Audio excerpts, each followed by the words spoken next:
Long March two Dhaka সর্বস্তরের জনগণের সর্বাত্মক অংশগ্রহণ নিশ্চিত করতে হবে। হালকা খাবার পানি, দু একটা জামা কাপড়, ছোট ছাতা, অতি প্রয়োজনীয় জিনিস সহ ছোট পিঠের ব্যাগ, যে কোনো যানবাহনে প্রয়োজনে পায়ে হেঁটে, যে কোনো নেতৃত্ব বা নির্দেশনার অপেক্ষা না করে ঢাকার পথে রওনা হন, দলে দলে, কাতারে কাতারে, লাখে লাখে, কোটিতে কোটিতে। পরিবহন মালিকদের প্রতি আহ্বান, লং মার্চ টু ঢাকা অংশগ্রহণের জন্য ছাত্র জনতাকে স্বতঃস্ফূর্তভাবে আপনার বাস, ট্রাক, সিএনজি, অটো ব্যবহারের জন্য দিয়ে দিন। প্রয়োজনে শ্রমিক ভাইরা বাস, ট্রাক নিয়ে এগিয়ে আসুন।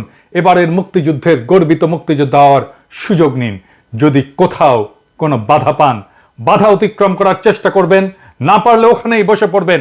ঢাকায় আমাদের বিপ্লবীরা ঢুকে গেলে ঢাকার প্রবেশ মুখ বন্ধ করে দেবেন। আশেপাশের গ্রাম থেকে হাজারে হাজারে মানুষ এসে বসে পড়বেন রাস্তার উপরে, যতদিন পর্যন্ত না হাসিনার পতন হয়।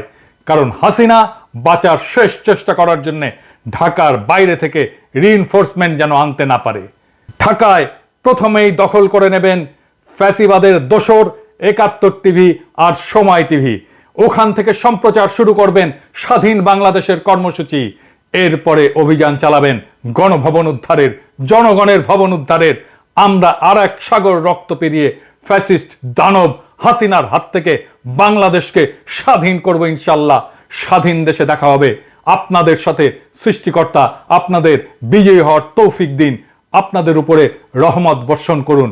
ফি আমানিল্লাহ। ইনকিলাব জিন্দাবাদ।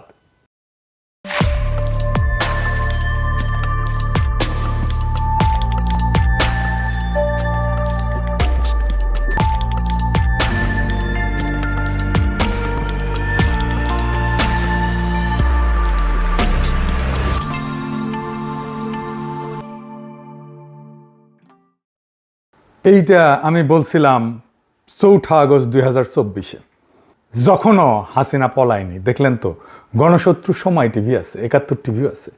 গণভবন দখল করছিলাম, হাসিনাও পলাইছিল, কিন্তু ওরা আছে। এই এক জায়গায় গোটা ২ বছরের হিসাবটা ধরা পড়ে।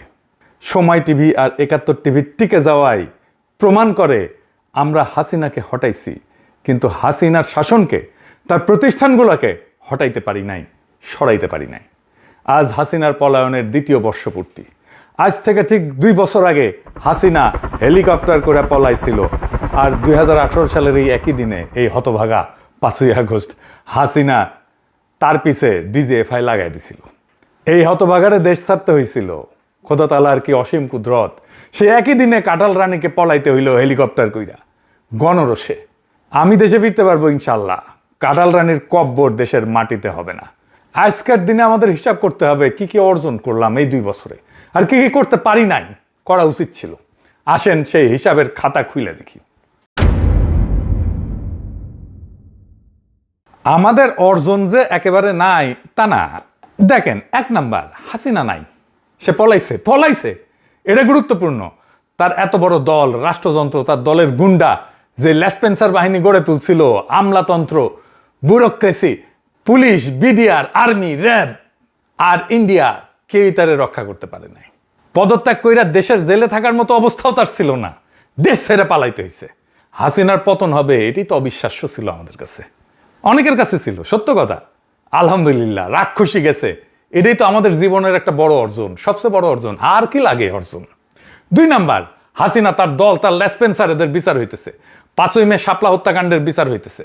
৩ নাম্বার, আয়নাঘর গুড়ায় দেওয়া হয়েছে, গুম ক্রসফায়ার বন্ধ হয়েছে, ডিজিটাল নিরাপত্তা আইনে হয়রানিমূলক মামলা বন্ধ হয়েছে, প্রত্যেক দিন ১০০০ খানিক মামলা হইতো। ৪ নাম্বার, একটা নির্বাচিত সংসদ হয়েছে, তারা ফাংশন করতেছে, যেমনই করে ভালো মন্দ তারা ধীরে ধীরে সংসদীয় রাজনীতির ধারায় ফিরতেছি আমরা। ৫ নাম্বার, বাংলাদেশ তার শত্রুরে চিনতে পারছে, ফন্দের আলো আর দিল্লি স্টার রে চিনতে পারছে। বাংলাদেশে ইন্ডিয়ান স্বার্থ, মিডিয়া, আর্ট, কালচার আর এলিট সুশিল্পনার মধ্যে দিয়া কিভাবে ফাংশন করে সেটা বুঝতে পারছে। ছায়ানাত, উদীচী, সিপিবি, বাম, এই সমস্ত মিলা ছদ্মবেশে যে আওয়ামী লীগের দোকান চালায় সেটা চিনতে পারতেছে। সবচেয়ে বড় কথা, ধানমন্ডি ৩২ নাম্বার মাটির সাথে গুড়ায় দেওয়া হয়েছে। এডিটর সাহেব, ব্যান্ড পার্টি বাজার।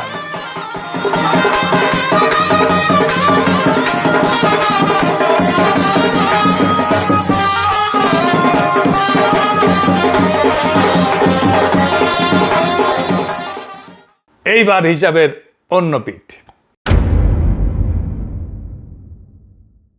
দেশের সব সংকট চইলা যায় নাই, কিছু সংকট বাড়ছে। আর ব্যর্থতাগুলা তিনটা জায়গায়, আমাদের নিজেদের ভেতরে, জুলাইয়ের শক্তির ভেতরে, আমাদের কালচারে, আর ওদের প্রতিষ্ঠানে। জুলাইয়ের শক্তির ভেতরে ঐক্য নাই। আজ যখন এই ভিডিও রেকর্ড করতেছি তখন জাতীয়তাবাদী চাচ্ছু দল নানা জায়গায় শিবিরের উপরে ঝাঁপে পড়িছে। হ্যাঁ, চাচ্ছু দলের মিছিল দেখেন।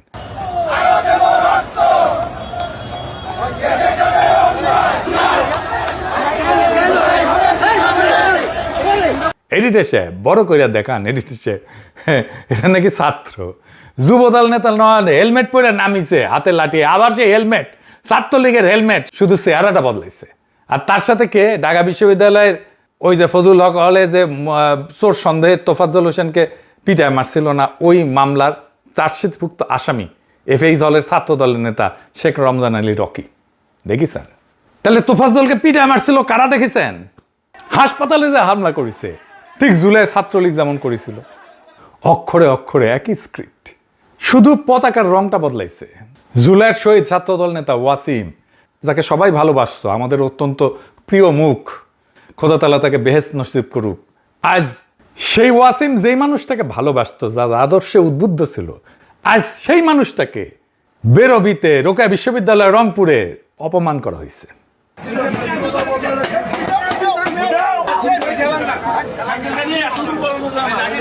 এরা তো আবার শাহবাগ কায়েম করতেছে, কারণ আওয়ামী লীগাররা আশ্রয় পাইছে বিএনপিতে, আশ্রয় দিছে আনুষ্ঠানিকভাবে।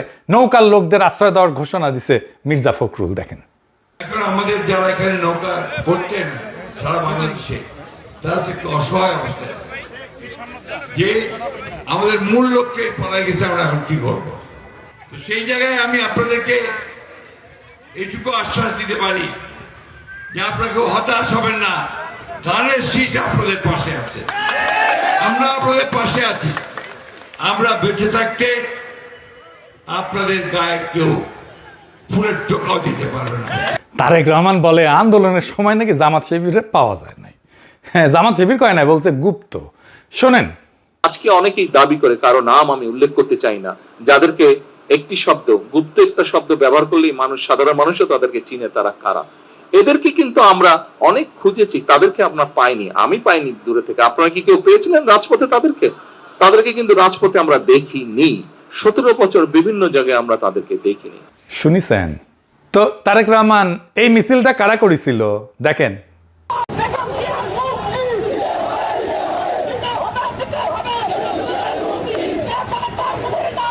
দেখিছেন বিএনপি কি নিজে খালেদা জিয়ার মুক্তি চেয়ে এই সাইজের একটা মিছিল করতে পারছে, যেটা শিবির করছে, আর আপনারা বলেন তাদের খুঁজে পান নাই?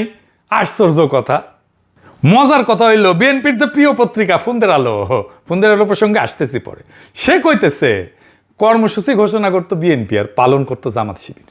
দেখেছেন? আর তারেক রহমান বলে তাদের পায় নাই। তারেক রহমানের কে সমস্ত স্ক্রিপ্ট লেগে দেয়, আর নাকি তারেক রহমানের ডিমেনশিয়া হয়েছে কে জানে। শাপলা চত্বর কে করছে? মোদি বিরোধী আন্দোলন কে করছে? জামাত শিবির করছে। এখনো পর্যন্ত এই জুলাই নিয়ে যতটুকু পজিটিভ কাজ হয়েছে তার বেশিরভাগই এই শিবির করছে, ইউনিভার্সিটিগুলোতে করছে। যাই হোক, আর একটা অংশে আসি, কালচারালি আমরা জুলাই নিয়ে কতটুকু আগেছি। কালচারালি আমরা এক পাও আগাই নাই। জুলাই কেন হইল, জুলাইয়ের স্পিরিট কি, এই নিয়ে আমরা ইন্টেলেকচুয়ালি, কালচারালি, ফিলোসফিক্যালি এক পাও আগাইতে পারি নাই। আপনি একটু পিছনে ফিরে তাকান। 1971 স্বাধীনতার পরে 2টা ল্যান্ডমার্ক সিনেমা মুক্তি পায়। চাষী নজরুল ইসলামের ওরা 11 জন। এটার মুক্তির তারিখ 11ই আগস্ট 1972। 1971 16ই ডিসেম্বরে বাংলাদেশ স্বাধীন হয়েছে, 8 মাসের কম সময়। সুভাষ দত্তের অরুণোদয়ের অগ্নিসাক্ষী, এটা মুক্তি পাইছে 72 নভেম্বরে। 1 বছর হওয়ার আগেই 2টা সিনেমাতে হিউজ লজিস্টিক্স থাকছে, কারণ যুদ্ধের দৃশ্য ছিল, গোলাগুলি ছিল, সেনাবাহিনীর সাহায্য নিতে হয়েছে, আগ্নেয়াস্ত্র নিতে হয়েছে, গুলিগোলা লাগছে চিত্রায়িত করতে। সদ্য যুদ্ধ বিধ্বস্ত শূন্য কোষাগারের একটা দেশ এটা করছে। আর আমরা 2 বছর জুলাই নিয়ে একটা ল্যান্ডমার্ক সিনেমা দাঁড় করাইতে পারলাম না। যদিও 1.5 বছর ধরে ইউনূস সরকারের সাংস্কৃতিক উপদেষ্টা ছিল একজন ডাকসাহিত্যে চলচ্চিত্র নির্মাতা। এই হতেছে আমাদের কালচারাল অ্যাসেট বানানোর হিম্মত। আর এই জন্যই আওয়ামী লীগ জুলাইকে আক্রমণ করার, জুলাইয়ের শক্তিকে আক্রমণ করার সাহস পায়। যেই ঘটনার নিজস্ব স্মৃতি নাই, কালেকটিভ মেমোরি নাই, নিজস্ব ছবি নাই, নিজস্ব বয়ান নাই, তার বয়ান শত্রু লিখে দিবে। তাই হইতেছে, তাই হবে। আর যারা লিখতে পারতো, যারা এটা করতে পারতো, তাদেরকে কাছেই ঘিরতে দেয় নাই, আমারে তো দেশেই যাইতে দেয় নাই। এখন গর্ত থেকে বাইর হইতেছে 111-এর কারিগরেরা, আস্তে আস্তে গর্ত থেকে বাইর হইতেছে। এই যে হোসেনি জিল্লুর মাদার আওয়ামী ফ্যাসিবাদকে ক্ষমতায় আনিছিল 111 কইরা। 111-এর সবচেয়ে ক্ষমতাবান উপদেষ্টা ছিল। এখন বাক্য যার ইচ্ছে, ইউনূস সরকার নাকি ক্ষমতার লোভ তৈরি করে দিয়ে গেছে ছাত্রদের। এই মতি জিল্লুর গংরা ভাবে জান দিবে তরুণেরা, দরিদ্ররা, মাদ্রাসা ছাত্ররা মজা লুটবে ক্ষমতার তারা। এই একই অপরাধে প্রথম আলোর ভূমিকাও বিশাল। আমি হাসিচ্ছি, ব্যাপক অপপ্রচার চালায় ইন্ডিয়া অনুসারী সংবাদ মাধ্যমগুলা 2007-এ 111 করছিল, পটভূমি তৈরি করে দিয়েছিল 111-এ বয়ান তৈরি করে দিচ্ছিল, 111-এর সরকারও ছিল তারা। আজ তারা সবাই মিলে ষড়যন্ত্রের নতুন জাল বিস্তার করতেছে। এই ধরিবাজ হোসেন জিল্লুর 2025 সালে সিআইএর নামে প্রতারণাকারী রাষ্ট্রদ্রোহী মামলায় আটক মাসুদ করিম চক্রের সাথে মিলা অন্তর্বর্তীকালীন সরকারের সময় জেনারেল ওয়াকারের উস্কানিতে কুকইরা নতুন একটা তত্ত্বাবধায়ক সরকার বানানোর ষড়যন্ত্রে লিপ্ত ছিল। প্রফেসর ইউনূসের সরকারে ঢুকতে না পাইরা এই শেয়ালের খাইশ হয়েছিল ক্ষমতার মসনদে বসার। হারাম জাদারে যেখানে পাবেন হাড্ডি গুড়া করে দেবেন, একেবারে গুড়া গুড়া করে দেবেন। এই বুড়া যেন এই বুড়াকালে মাজার হাড্ডি ভাঙার জন্য হাগামতা যেন করতে না পারে। এই গণশত্রুর চিনে রাখেন এডিটর সাহেব, এর সিল মেরে দেন, গণশত্রু আর জাউরা সিল মেরে দেন। এবার আসেন ফুন্দের আলোর শয়তানি দেখি। এই ফুন্দের আলো কয়দিন আগে আয়নাঘরের কথিত বন্দিশালা কইছে। কি সাহস দেখেন! এরা জুলাই আন্দোলনের জঙ্গির আক্রমণ মানায় দেবে ভুল কইরা, তারপর জনতার তীব্র প্রতিক্রিয়া টের পেয়ে বিন্দু মাত্র ব্যাখ্যা ছাড়া নীরব মুছে ফেলে। ঠিক যেমন ভুলবশত মেজর জাহিদের মতো বহু নিরীহ মানুষকে জঙ্গি তকমা দিয়ে দুনিয়া থেকে মুছে ফেলার খেলায় শরিক হয়েছিল। কি হয়েছিল মেজর জাহিদের জানেন? তারিখ ধরে ধরে বলি, মন দিয়া শোনেন। সেপ্টেম্বর 2016 মেজর জাহিদকে জঙ্গি সাজায় হাত করা পড়া অবস্থায় 16টা গুলি করা হয়। আর 2017 জানুয়ারিতে হাসিনা তার স্ত্রীকে জেলে পাঠায়। তখন ওনার 2 মেয়ে, বড় মেয়ের বয়স 7 আর ছোটটার বয়স 1 বছর মাত্র। আহারে, ছোট মেয়েটা মায়ের সাথে জেলে বড় হইতে থাকে, দুধের বাচ্চারে জেলে পাঠাইছে বাবারে মাইরে ফেলা। বড় মেয়ে মামার বাসায় বড় হইতে থাকে, জেলে মাকে দেখতে গেলে কান্ত মা বাচ্চাটা শুধু। 3 বছর পরে মিসেস জাহিদ জামিন পায়। জামিনের 6 মাসের মধ্যে ডিবি অফিসে তারে আবার ডাকা হয়। সেখানে আমেনা মহসিন এবং আরেকজন প্রভাষক ছিল ইন্টারন্যাশনাল রিলেশনের, নামটা জোগাড় করতেছি, তারে নানা রকম প্রশ্ন করে মিসেস জাহিদকে, আপনার কখন থেকে এই পরিবর্তন, কখন থেকে হিজাব পড়েন, আপনার হাজবেন্ডকে আগে থেকে এমন ছিল। স্বামীকে হাত করা পড়ায় মিথ্যা অপবাদে 16টা গুলি করছে, আর তার বিধবাকে এখন জেরা করতেছে সে হিজাব পড়ে কেন। এর কিছুদিন পর হঠাৎ করে আদালতে হিয়ারিং হয়, জামিন বাতিল হয়ে যায়। জামিন বাতিলের খবর শুনে ওনার মা অসুস্থ হয়ে পড়ে, মিসেস জাহিদের মা। বছর খানিকের মধ্যে মিসেস জাহিদকে আবার জেলে পাঠানো হয়। 2022-এ উনি যখন জেলে, তখন ওনার মা মারা যায়। জেলে থাকার কারণে শেষবারের মতো দেখতে যেতে পারেননি। আর মেজর জাহিদের বাবা মাও ছেলের শোকে মারা গেছেন, ছেলে খুন হওয়ার কিছুদিনের মধ্যেই। হাসিনা আমলে কত কষ্ট, এত যন্ত্রণার মধ্যে দিয়ে একটা পরিবার জীবনযাপন করছে। সবকিছু শেষ হয়ে গেছে এই পরিবারের। এডিটর সাহেব, এই ছবিটা একটু বড় করে দেখান, বড় মেকআপ করলে নিয়া মেজর জাহিদের ছবি। আমরা মনে করি আমরা অনেক ত্যাগ করেছি। এই পরিবারের কষ্ট যন্ত্রণা ত্যাগের কাছে আমাদের লড়াই কিছু না। মিথ্যা পদে হত্যা করা হয়েছিল, এখন মেজর জাহিদকে মরণোত্তর ব্রিগেডিয়ার জেনারেল করা হয়েছে, আলহামদুলিল্লাহ। মেজর জাহিদ মরে গিয়ে বাইসে গেছেন। কি পরিমাণে পারিবারিক, সামাজিক, মানসিকভাবে লাঞ্ছিত হয়েছে এই পরিবারটা। এমন একটা সুখের সংসার সারখার করে দিছে হাসিনা। আর হাসিনার এই জুলুমের বয়ান উৎপাদন করে দিয়েছে ফুন্দের আলো, দিল্লি স্টার কি শিরোনাম করছিল দেখেন জাহিদকে নিয়া। এই 2 অভিশপ্ত মিডিয়া মেজর জাহিদের খুনের বৈধতা উৎপাদন করছে। ফুন্দের আলো, দিল্লি স্টার, এদের ক্ষমা নাই। ব্রিগেডিয়ার জাহিদকে সৃষ্টিকর্তা শহীদ হিসাবে কবুল করুন। কিন্তু এদের কিছু হয় নাই, ফুন্দের আলো, দিল্লি স্টারে কিছু হয় নাই।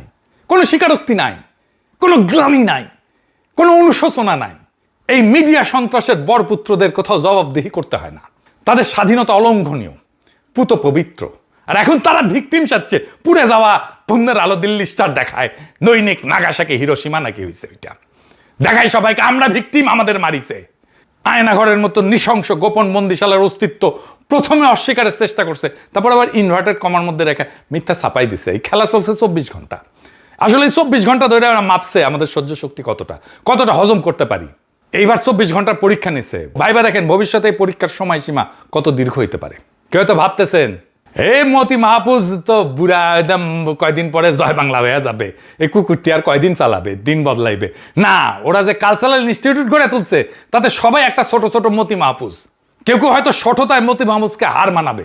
যে তীব্র ঘৃণার বিদ্বেষ থেকে ওরা কথিত শব্দটা উচ্চারণ করে তা ওদের মজ্জাগত, ওদের মনের মধ্যে গভীরভাবে প্রতীত আছে। এইটাই পার্ট অফ ৭১-এর চেতনা। আমার দেশ যদি এরকম ভুল করতো, হাতে পায়ে ধরে মাপ চাইলেও আমার দেশের অস্তিত্ব থাকতো না। মাহমুদুর রহমানকে এতক্ষণে ভার্চুয়াল লিঞ্চিং করে দেওয়া হইতো। আর মতি মাহফুজের এই কথিত দুঃখ প্রকাশের যে নির্লজ্জ ভাওতাবাজি, তা জাইনাল জাতি কৃতার্থ।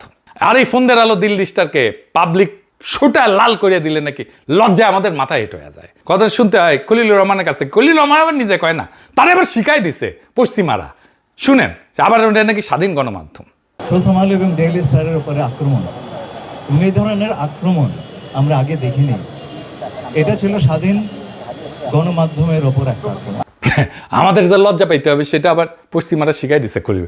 তো খলিল ভাই তো লেখাপড়া জানা মানুষ, আপনারা একটু শিখায়, একটু মেলা দিন আগে লেখাপড়া করেছেন ভুলে বসে আছেন, অথবা বুড়া হয়েছেন জন্য মাথায় ডিমেনশিয়া হয়েছে, আলঝেইমার হয়েছে। আপনার জায়গায় আমি থাকলে পশ্চিমাদের কি কইতাম সেটা শুনে রাখেন। পশ্চিমা তাদের কূটনীতিক এনজিওরা এসে যখন বাক স্বাধীনতা, মত প্রকাশের স্বাধীনতা, সংবাদপত্রের স্বাধীনতা নিয়ে লেকচার মারায়, আমরা তখন তাদের নিজেদের বানানো আইনটা কোনোদিন মনে করাই দিতে পারি নাই। নুরেমবার্গে টপ নাৎসিদের সাথে কাঠগড়ায় দাঁড়াইছিল জুলিয়াস স্ট্রাইকার। লোকটা নাৎসিবাদী পুরানো কর্মী। ওর একটা কাগজ ছিল ডের স্ট্রুমার। যুদ্ধের ভয়াবহতম বছরগুলোতে তার হাতে কোনো রাষ্ট্রীয় ক্ষমতা ছিল না, সেনাবাহিনীতেও ছিল না, হলোকাস্টের পরিকল্পনার টেবিলেও সে বসে নাই কখনো। তার হাতে ছিল শুধু একটা পত্রিকা, আর ওই কাগজ চালানোর অপরাধে ওর ফাঁসি হয়েছে। কারণ সে নাজি শাসনের হিটলারের পক্ষে বয়ান উৎপাদন করছে ওই পত্রিকায়। স্ট্রাইকার নুরেমবার্গে উঠছে সম্পাদক হিসেবে। ট্রাইব্যুনাল তাদের 2টা অভিযোগে বিচার করে, ষড়যন্ত্র এবং মানবতা বিরোধী অপরাধ। মানবতা বিরোধী অপরাধে দোষী সাব্যস্ত হয়। বলছিল সে হলোকাস্টের জন্য উস্কানি দিছে। এটাই রাজনৈতিক জাতিগত ভিত্তিতে নিপীড়ন, এটাই মানবতা বিরোধী অপরাধ। 16 অক্টোবর 1946-এ তাকে ফাঁসি দেওয়া হয়। ব্রিটিশ আমলে ভারতবর্ষে সংবাদপত্র, সাংবাদিক, এডিটরদের জেল জরিমানা করছে না, পত্রিকার ডিক্লারেশন বাতিল করছে না। এগুলো তো ইংরেজরাই শিখাই গেছে। ইংরেজ আমলে পত্রিকার বিরুদ্ধে একের পর এক আইন বানানো হয়েছে না। কাজী নজরুল ইসলামকে যে জেলে ঢুকানো হয়েছিল কি জন্যে? অসংখ্য সাংবাদিককে জেলে ঢুকানো হয়েছিল ইংরেজদের বিরুদ্ধে লেখার জন্য। ওরা নাকি আমাদের আধুনিক সভ্যতা শিখাইতে আসছিল।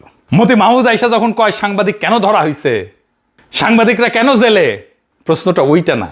প্রশ্ন হইল গুম খুন যখন চলতেছিল তখন কে সে যাই না শুনে সেই খুনের জন্য বয়ান বানাইছে?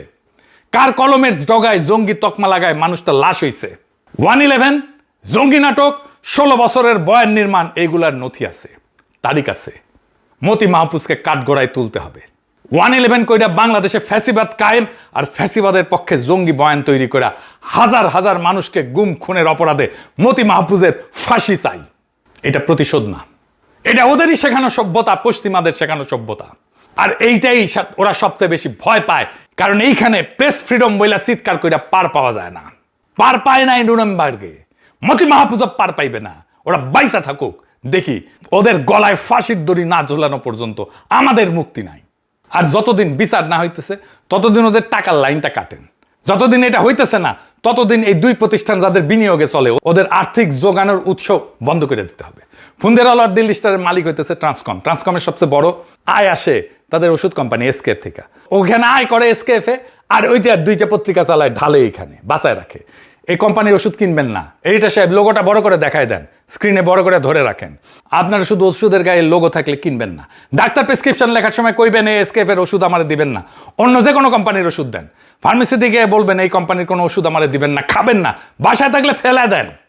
আর ফন্দের আলোর সাথে মিলে আরেকটা কোম্পানি অ্যাওয়ার্ড দেয়, মেরিল। এই কোম্পানির কোনো পণ্য কিনবেন না। 10% বেচা বিক্রি কমলে এমনিতে ওদের শুকায় গুটা হয়ে যাবে। এই 2 বছরের খাতায় হাসিনা পলাইছে, বিচার শুরু হয়েছে, আয়নাঘর ভাঙছে, 32 নাম্বার ভাঙছে, একটা নির্বাচিত সংসদ বসছে। এগুলো ছোট জিনিস না, এগুলো এক জীবনের অর্জন। আর খাতার অন্য পিঠে সময় টিভি চলতেছে, 71 টিভি চলতেছে, ফন্দের আলো, দিল্লি স্টার এখনো ঠিক করে দেয় কোনটা খবর আর কোনটা কথিত। 1/11 কারিগরের আর টকশোর সোফায় ফিরে আসছে।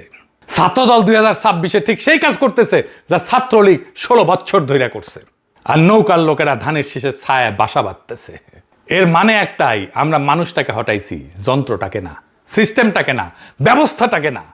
বাংলাদেশের ফ্যাসিবাদ কোনোদিনই এক মহিলা ছিল না, শুধু হাসিনা ছিল না, ওইটা একটা জোট ছিল, যে মিডিয়া বয়ান বানায়, যে বুদ্ধিজীবী তার বৈধতা দেয়, যে ব্যবসা তাকে টাকা যোগায়, আর যে সংস্থাটা কাজটা সেরে ফেলে।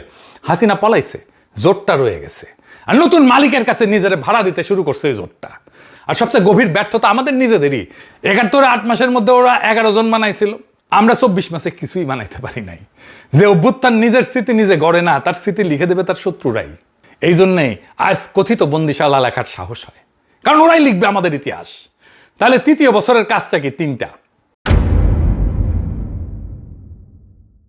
পুন্দারাল দিল্লি স্টার যা যা অপরাধ করছে, যা যা বয়ান তৈরি করছে, মেজর জাহিদকে দিয়ে শুরু করেন। আবেগ দিয়ে বিচার হয় না, নথি দিয়ে বিচার হয়, এইটা দিয়ে তাকে বিচারের কাঠ গড়ায় আমরা দাঁড়াই, বিচারের কাঠ গড়াটা যেন খালি না থাকে। 2 নাম্বার কালচারাল অ্যাসেট বানানো, সিনেমা, বই, আর্কাইভ, সিলেবাস। যে জাতি নিজের অভ্যুত্থানের ছবি বানাইতে পারে না, সে জাতি অভ্যুত্থান ধরে রাখতে পারবে না। 3 নাম্বার টাকার লাইন কাটেন, যতদিন বিচার হইতেছে না ততদিন আপনার মানি ব্যাগে আপনার হাতিয়ার।